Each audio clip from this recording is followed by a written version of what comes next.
What's going on? It's Mr. Robinson, and I'm here for another Math So Easy video. First, I just want to say I want to clear a few things up. If I post a video after 7 o'clock, and I thought I made this clear, but I have some parents wondering, how could their child do the homework if they're asleep and I post it late? And I told all students, maybe you haven't relayed this to your parents, if I ever post a video after 7 o'clock, then that means if you're able to do it and bring in the homework the next day, that's fine. But if you don't, you could bring it back the day following, and you get full credit because I know all my students are bathed, fed, and they go to sleep at 8 o'clock. All my seventh graders, I know they're in the bed by 8 o'clock. So I know if I post it after 8, that everyone's sleep in their beds and they're not playing video games and they're not on Facebook or on the internet. They're in their beds. So, and I respect that. So, like I say, today's Monday. So let's say if I post the video Monday at 8:01, then Tuesday you're not responsible for the homework. Those that do it, I still accept it, but you're not responsible for it until Wednesday. All right. So just to clear that up, and I thought I made that clear. Um, so once again, today we're still not paying attention to detail. I'm checking exit tickets. I'm seeing group work, and you're still doing things your way. Remember that these videos never go anywhere.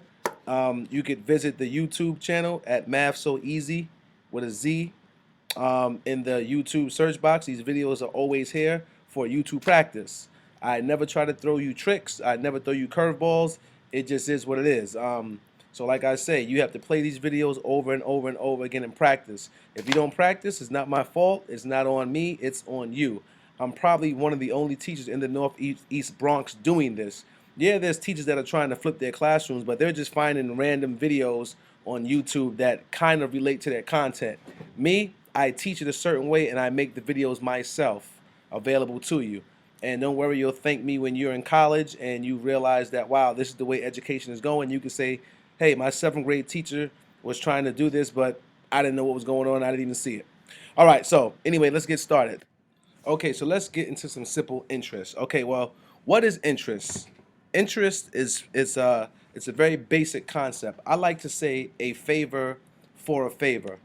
Okay, so it could be extra money given to you for keeping your money in a bank for a certain amount of time. You go to a bank, you keep your money in a bank, and if you keep it in there and don't touch it, they will give you interest. They will give you extra money to add on top of what you already have just for keeping your money in their bank.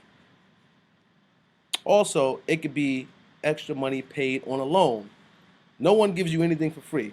So it's kind of like paying back the favor for someone lending you money. Same thing, you go to a bank, but this time you're borrowing money. Oh yeah, they'll give you money and they'll let you borrow money, but they're going to charge you interest. It's kind of like a favor that you pay them back just for letting them just for them loaning you the money, I should say.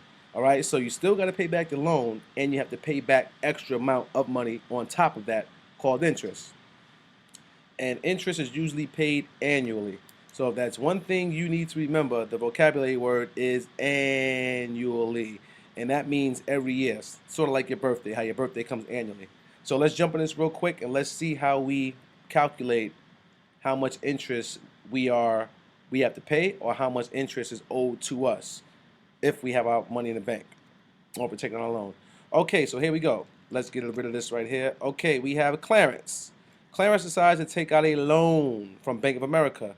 This bank charges 22% interest on all loans. So if Clarence borrows $2,350, how much interest will he pay? That's a question. And how much will Clarence pay back in total? So there's two question marks. I need two answers. I'm checking your exit tickets, and that's another thing that I'm seeing. You're just writing random numbers, and there's two question marks, so that means I need two answers. Okay, so first let's see how much interest will he pay. Okay, so we're going to go back to our percent over 100 equals part over whole. All right, once again, we're using this formula. So the formula is percent over the 100 is equal to part over the whole. All right, we should know this in our sleeps by now. Okay, so we know next step. We know what stays the same is the 100. All right, now in this case, the 100%, what lines up with that? That's the initial amount that you borrow. So that's 2,350 on the bottom. Okay, now out of that 100, it's 22% interest. And now we have to find out how much money that is. We know it's 22%, but how much money is that? Once again, there it is, that percent side and that actual side, which is in dollars. So that's going to be X. So now, next step, same thing, cross multiply to get my equation. 100 times X, that's going to be 100X is equal to 22 times 2,350. Let's do that over here on the side. 2,350 times 22. I get 0, 10, 6, 7. That is 4. Hold a place there. I get 0, 10, 6, 7, 4. All right? Add 0, 0, 7, 11, and 5. So I got 1, 2, 3, comma, 51,700. So that equals 51,700. Okay, let me move this over here. So let me get rid of this math here. I did that already. And let me just clear up my equation really quickly. Let me write it over here so it's much more clear. So I have 100x is equal to 51,700. I'm going to divide by 100 to cancel out my coefficient. Divide by 100. I know the rule. I'm divided by 100, so I'm going to find the decimal. I don't see one, so that means it's back here. Move it over twice. Boop, boop. And I get 517.00 or $517. Now this is what X equals. So what does that mean? That means that I can plug this back up into my X.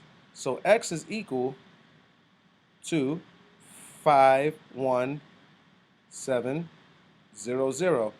And a lot of my students don't do this. You find this answer here, and then you don't even know what it means. If you would plug it back into your proportion, you would know that, okay, that's your X, and your X lined up with the 22.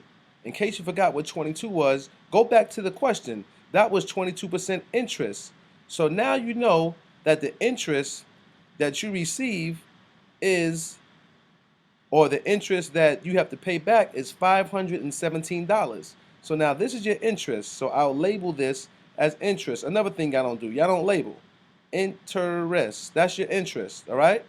So now what do you do? So now we found the first question. How much will he pay in interest? He'll pay $517. Now how much will Clarence pay back in total? Okay, this is still interest. It's just interest. He still has to pay back this money right here that he borrowed. So how much did he pay back in total? He pays back this, 2,350, and plus he also has to pay back the 517 in interest. And look, this is another thing I see right here. No decimals. No decimals. You're dealing with money, so we need dollars and cents. So that's 7, that's 6, that's 8, and that's 2. And a decimal here, and now we have a dollar amount. So this is how much he pays back in total. You have to add the interest. So this right here is total. And that's how you calculate interest and see how much you have to pay back in total. Almost forgot a comma. MathSoEasy.com. Follow detail. Pay attention to detail. Do every step and you will never get one of these questions wrong. Once you start skipping steps and doing things your own way, that's when you start failing exit tickets, you start failing exams, and then you look at me like I'm crazy. MathSoEasy.com. I'm out of here. Okay, so this is a homework problem. It's pretty much the same thing. It's someone and they are earning interest for money they have in a bank. So it's the same process. Pay attention to detail. Write down the information you need and go back to my example and watch it as you do the problem. This is how you get good with these problems. You have to practice. Pay attention to detail. Stop trying to do things your way and do it the way I present it to you. Math so easy. Only if you pay attention to detail. Good luck. In your notebooks tomorrow.